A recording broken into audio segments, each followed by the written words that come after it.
Buonasera a tutti, siamo arrivati. Good afternoon. So we have reached the conclusions of this 15th Verona Forum held in wonderful Baku. I'd like to thank all the organizers, all those who have worked for its successful implementation, the extraordinary work of the interpreters, and a special thanks to Professor Fallico for his vision, his courage and determination that enabled us all to be here today. I'd like to briefly introduce our guests for this panel.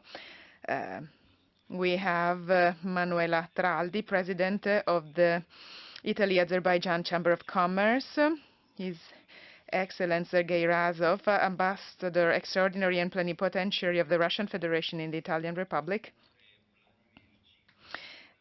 Vladimir Chizvov, First Deputy Chair of the Federation Council Committee on Defense and Security.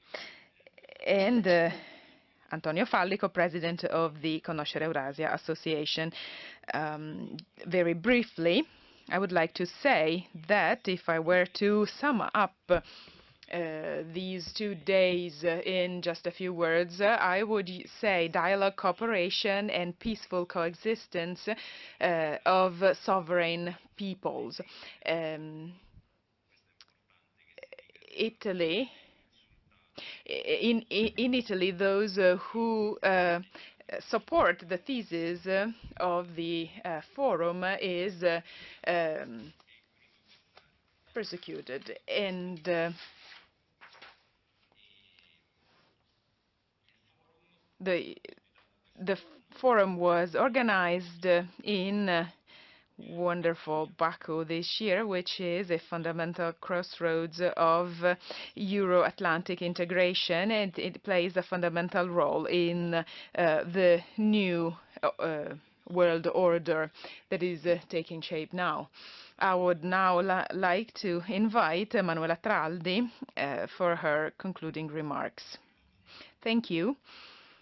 Well, of course, I share Alessandro Bianchi's remarks, and I would like to just add a few words on one aspect of this forum that is the one we focus more in our Italy-Azerbaijan Chamber of Commerce. I would like to thank Professor Fallico and all the organizers for organizing this forum here in Baku, because in organizing it here, we have attracted more entrepreneurs, more Italian companies. They have come for the first time to Baku. And for this, I would like to thank Professor Fallico, and I think also the Azerbaijan side has given great support to the initiative. And I think we have heard different opinions, different positions, but always expressed in a very civil and constructive manner. So it has been a great opportunity to let people know Azerbaijan better. The first session was an introducing an introduction to the country, but also during today's sessions we have been able to highlight some important and interesting aspects and sectors that offer opportunities to Italian and foreign entrepreneurs, from technologies to transport. So we have analyzed several aspects, including financial aspects. So we have really given an overview of all the opportunities offered by Azerbaijan. So I'd like to say that I am very thankful for this opportunity. We hope we can go back to Verona, but we also hope to be able to come back to Baku in another occasion because the event was very satisfying, very successful. Thank you. Thank you very much. Now, one of the main topics for these 2 days has been that there is a new beginning for international relations and that a multipolar system is unavoidable, especially in the Eurasian space. So I will now leave the floor with Sergei Razov for his concluding remarks. Good evening. Well, concluding remarks are usually challenging in any event, including this forum. We have worked hard for 2 days. We have heard many interesting sessions on oil and gas. This last one on logistics. I have underlined a few interesting points.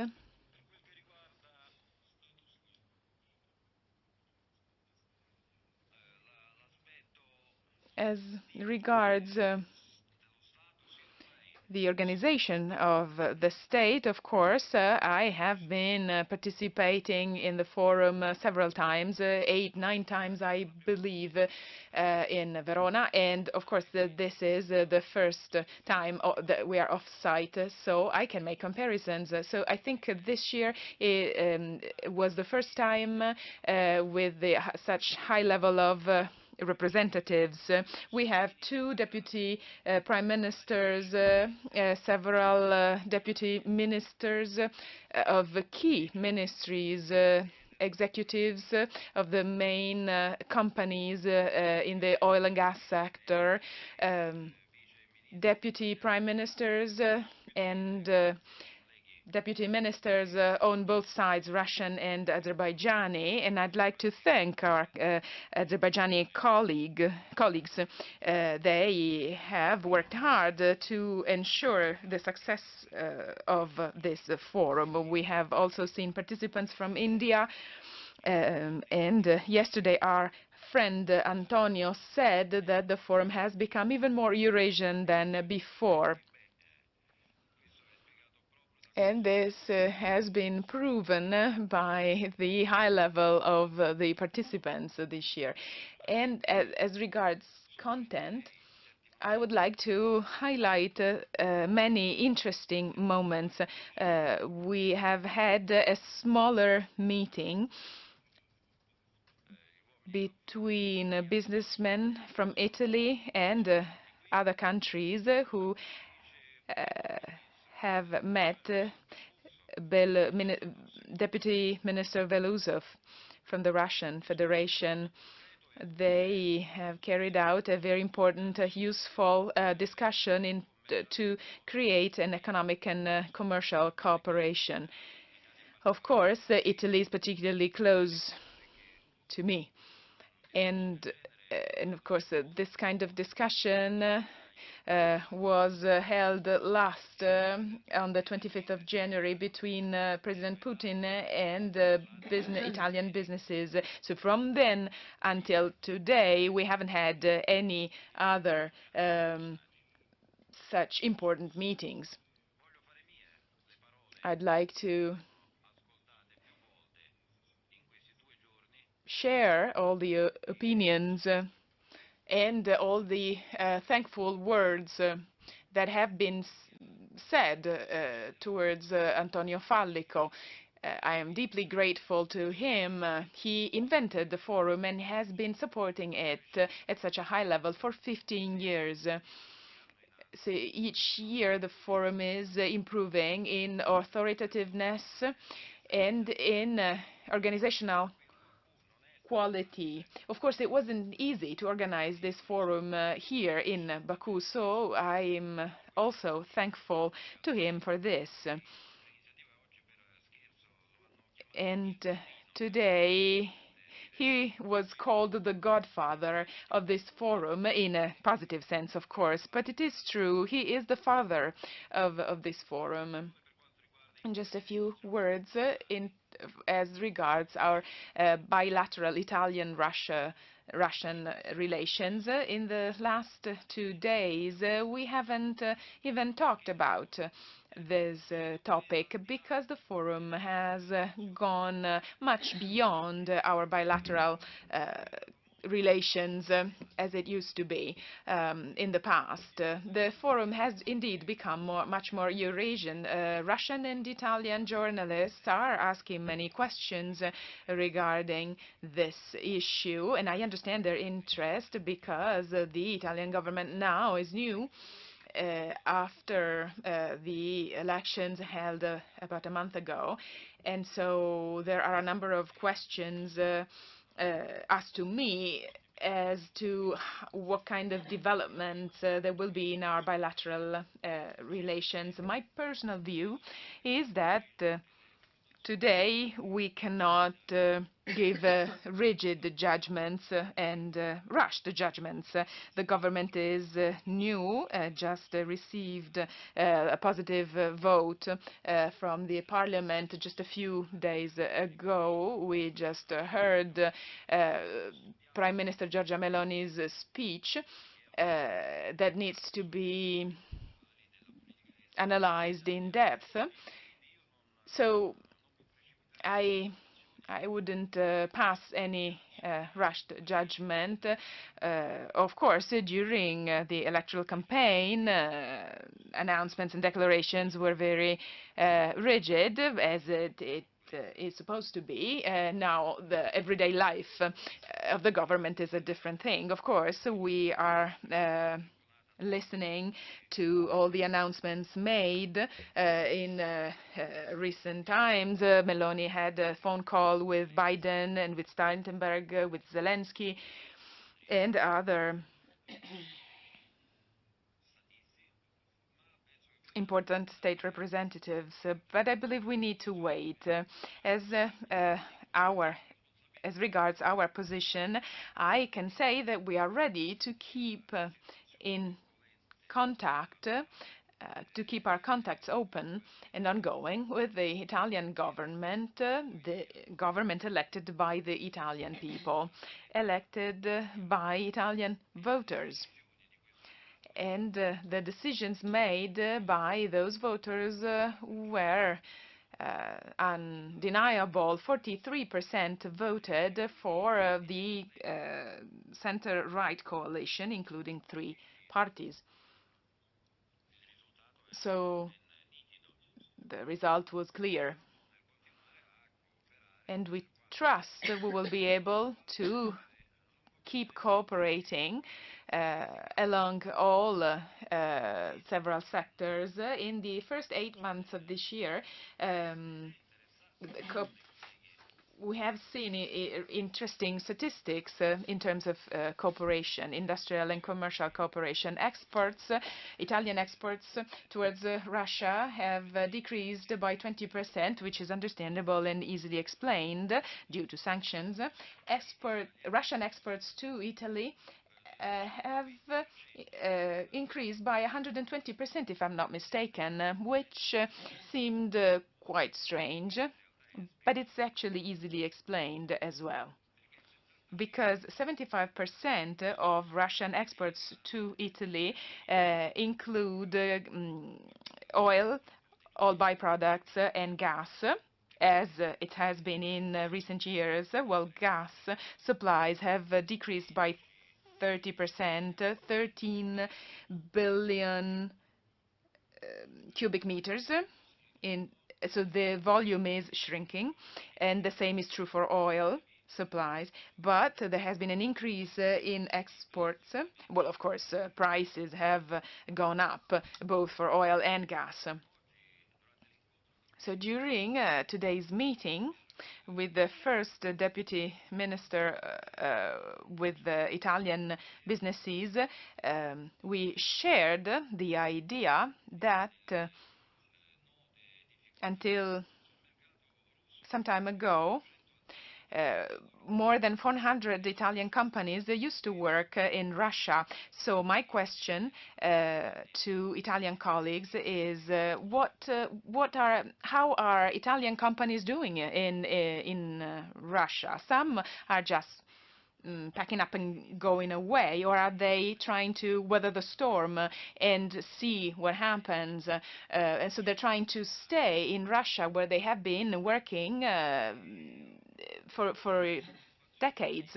And I'm very satisfied to say that the large majority want to stay on the Russian market despite all difficulties. Of course, they understand that if they leave now, the space they leave empty will be filled by other partners who are willing to collaborate with Russia, and therefore for them going back will be very hard. So let me conclude, because I understand this is not the right time for a long monologue, but I'd like to express my opinion. And it's something that I say inevitably at all conferences, and it's a philosophical comment. Crises come and go, and sooner or later this crisis will be overcome too. Any armed conflict ends sooner or later with peace agreements. So sooner or later we will have a peace and the end of this conflict. It's important not to live only in today. We need to be one or maybe even two steps ahead. Yesterday, Romano Prodi, a very wise person, launched an appeal. If you remember, if you noticed, the sense of what he meant is that the future is more important than the present. We need to look forward, and I share this idea. Myself and my colleagues will keep working, knowing that crises come and go, and national and international relations stay. And I'm convinced that national state interests of the Italian people and the Russian people in the most important topics, the interests coincide, or they are anyway in line with each other. And so I'd like to thank once more Antonio and all our colleagues from Russia and Azerbaijan, all those who have collaborated in organizing this very useful initiative. Thank you. Grazie, Ambasciatore.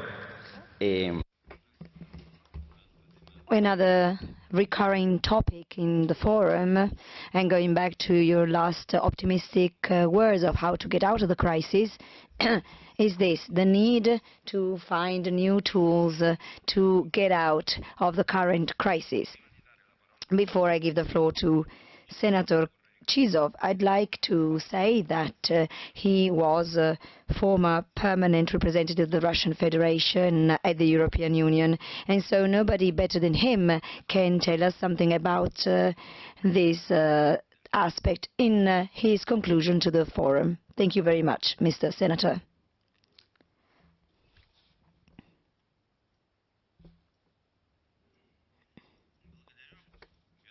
Thank you.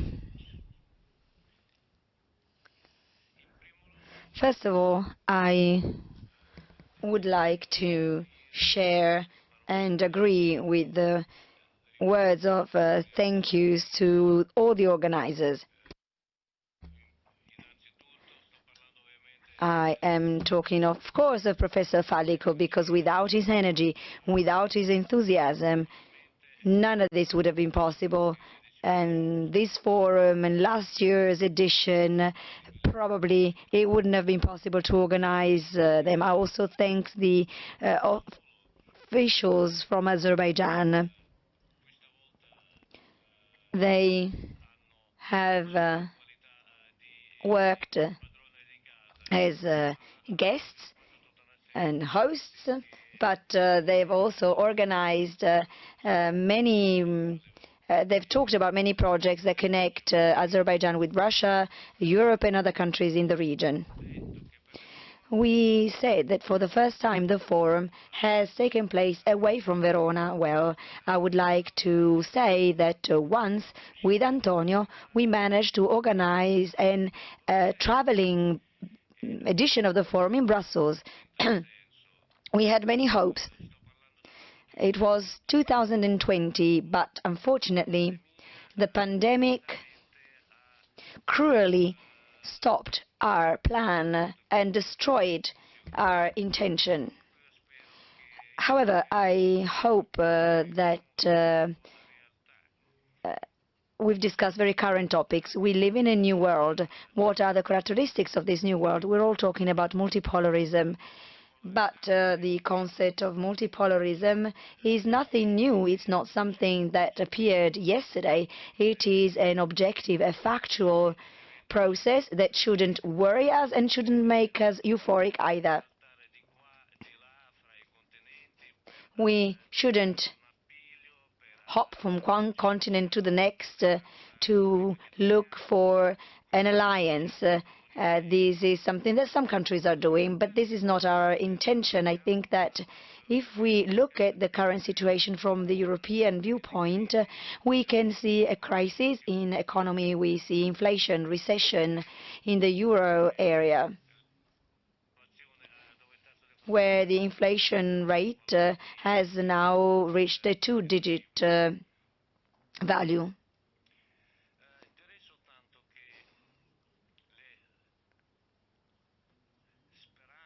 The hopes of European bureaucrats, and in particular of the European Commission, in a way are similar to the hopes of the Russian liberals of the first wave in the 1990s, when those people hoped that the invisible hand of the market would fix everything and would solve all problems. Of course, none of this happened.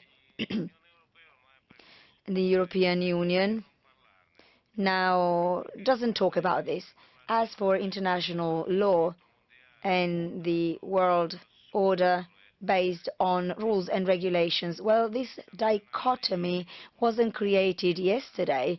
It is long-standing, but it still determines the foreign policy of many countries, including the countries that are part of the so-called collective West. By the way, this expression, the collective West, is something that I don't particularly like, because the word collective requires a sort of collectivism and also a certain equality. But in the case of the West, there is no equality among states, and we can see it every single day. So some characters like Ursula von der Leyen can express their admiration for the brave men and women of Ukraine who fight with all their strength to ensure the triumph of the order based on rules. Well, the result is in front of our eyes. I would describe the current time as a terrible earthquake, a tectonic break. It's something that, of course, is followed by chaos, waiting for a new world order and a new world structure. Yesterday, President Putin, during the Valdai Forum, said that we have entered the most difficult, the most complex decade after the Second World War. Unfortunately, it is true. This transition towards a new world order is impossible without victims. But we cannot forget the long-term goals that we need to achieve. Eurasia is often seen as an artificial construct against Euro-Atlantism. But really, this is not what it is. Eurasia is becoming the beginning of the birth of a new world, while Euro-Atlantism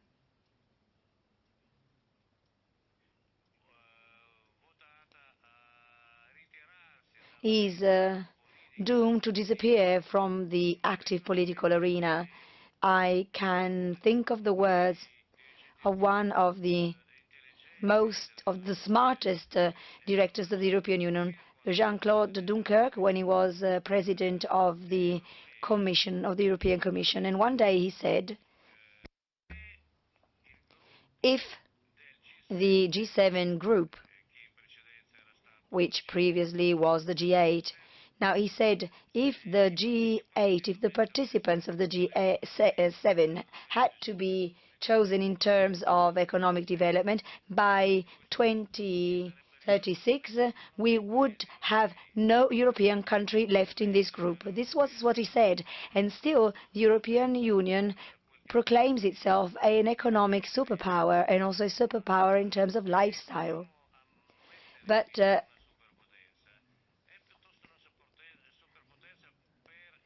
I think it is a superpower also in terms of double standards.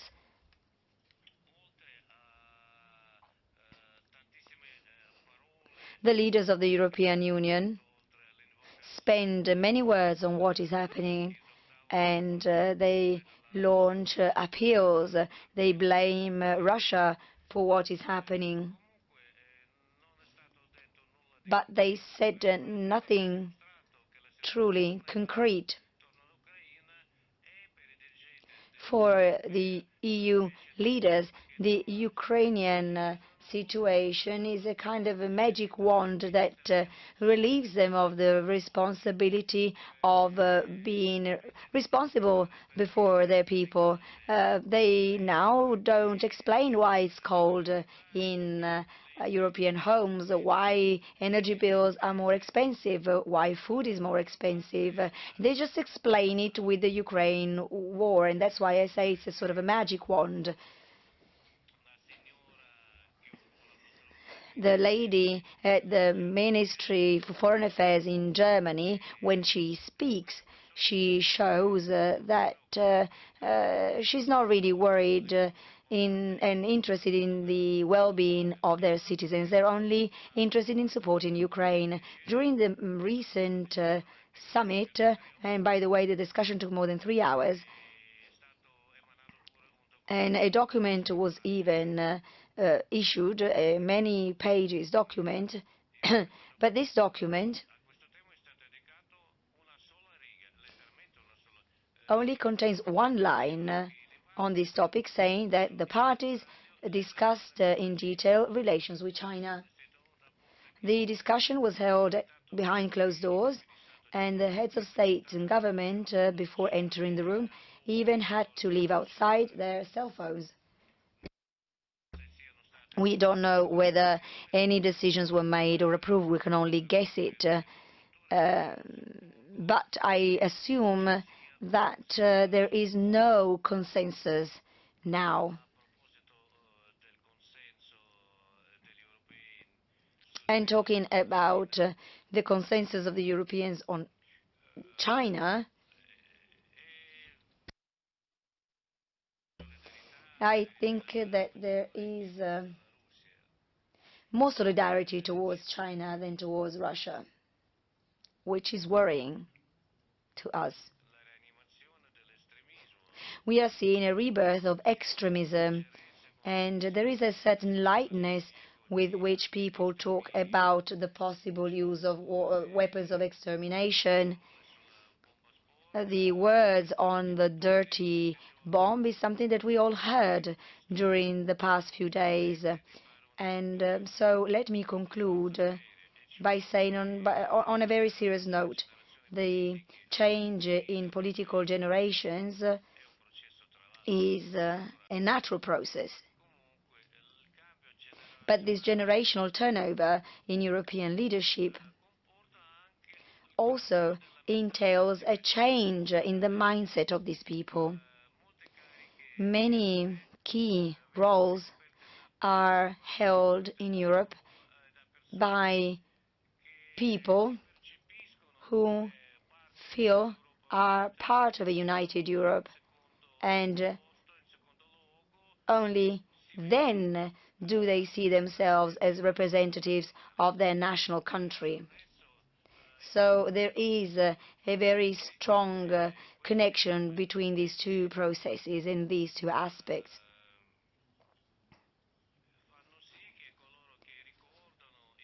Those who remember the real European values and the historic fate of Europe means that many are worried about the possible European future. Now, I would like to close by just saying a few final words. I wish the Verona Forum all possible success, because it's one of the best forum for a dialogue among people who think that really think about the current state of Europe, and we are really thinking about the future of Europe. So I wish all success also to Professor Fallico, and we will stand by your side in your future initiatives, including the next edition of the forum. Thank you very much. Thank you, Senator, for your closing remark. And now I give the floor to Professor Fallico for his final conclusion. I would like to thank him personally for the opportunity he has given me. I think that at this tragic time in European history and during the forum, we've rightly talked, I think, about a euthanasia of Europe. I think we need to do everything that is possible to keep alive the thin threads for a future of cooperation and peace. Professor Fallico. Dear friends, first of all, I would like to say that we've organized this initiative here in Baku, and the merit is not mine. I'm one of the many who has worked for the organization of this event. And it's thanks to all of us who are here. Thank you to all the speakers, therefore. It's the merit of all of you, the panelists, the chairpersons, the journalists, and most importantly, the participants. We were not expecting that many people in a location that, as I said, is off-site. I would like to thank very much the President of the Chamber of Commerce of Italy in Azerbaijan, Manuela Tralli, because you've really helped us organizing the logistics and many initiatives during these couple of days here. The people that you see here on stage, and I would like to start from Sergei Sergeyevich, well, he's been supporting our yearly forums for 9 years, but he's also always supported the initiatives that every month the association Conoscere Eurasia organizes in Italy and beyond. And Vladimir Chivov has given us great support, not only for the workshop in Brussels, but he also helped us in a whole series of other initiatives. His participation has always been constant. I could continue and mention all the people who stand by us and will stand by us. But all I want to say is that if we've been successful in the organization of this forum, it is because of all of us. It is a collective merit. We can win only if we stand united. I have no doubt that the current situation of international crisis will be overcome, but we can only overcome it if we stand together, if we are united. The strength of reason will prevail over propaganda and ideologies that are hiding private or personal interests of bodies or people. And I am sure of it. We are all sure of it. We are strong because even though we are only a few people, we interpret the feelings of 2/3 of the world. 2/3 of the world want to be independent. They don't want to be the vassals of anyone. They don't want to be colonized by anyone. Our spirit intends to build bridges and dialogue. We want to continue this dialogue, and we want to dialogue until death. We believe in the strength of dialogue, of reason, and of things, of reality.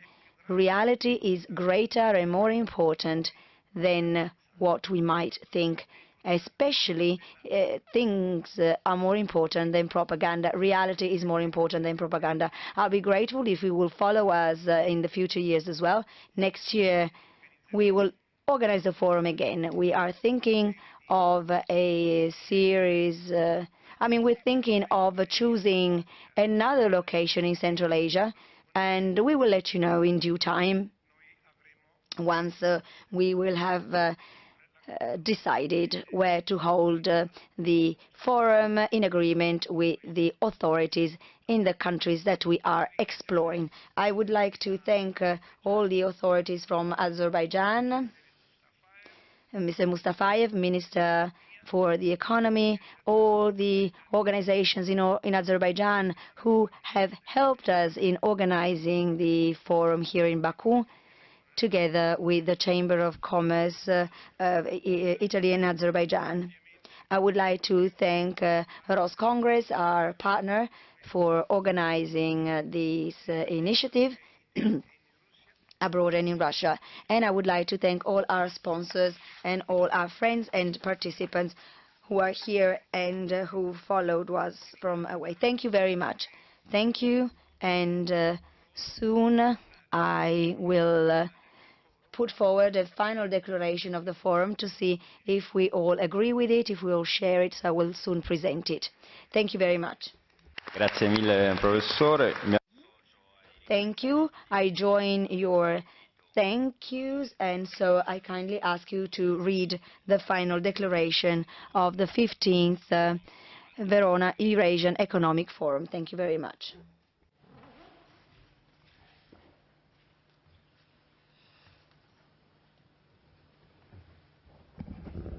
The participants of the 15th edition of the Eurasian Economic Forum in Verona have gathered in Baku this year. We would like to express our deep gratitude to the Azerbaijani authorities and colleagues for their hospitality and support in preparing and organizing the event. This 15th Verona Forum in Baku opens up a new page in its history. In 15 years, the forum has become a platform, a very authoritative platform for the dialogue among entrepreneurs, government representatives, and experts from various countries. Over the years, the forum has enlarged its horizons. At the beginning, only some people from some countries, a few countries, were invited. Now its reach has grown exponentially. Everyone who believes in the greater Eurasia are striving to share experiences, projects, approaches, opportunities, and requests, regardless of where they belong in our macro region, if they come from Europe to the greater Middle East, from Southeast Asia, Caucasus region, Central Asia, and the Indo-Pacific region. This year, we've also had the opportunity to know the opinion of our colleagues from Mongolia, from India, China, and other countries. The forum agenda has also evolved. At the beginning, the central issue was the energy sector situation, starting from the security and cooperation in the framework of the Greater Europe. This needs to be strengthened, but today we're attaching priority to the future of energy. So several sessions were dedicated to this topic here in Baku. A lot of attention has been attached to the discussion on finance, technologies, industry, transport and logistics. We've also discussed the future of the world in a larger sense. We've said that international relations are deteriorating. We've discussed the place of humans in the modern world and of a realistic climate agenda, and how the new emerging model for the socio-economic development is not compatible with responsible logics. The representative nature of the forum and its fundamental importance in the macro region give us the right and the possibility to talk to our countries and our peoples, and they allow us to hope that our call is heard.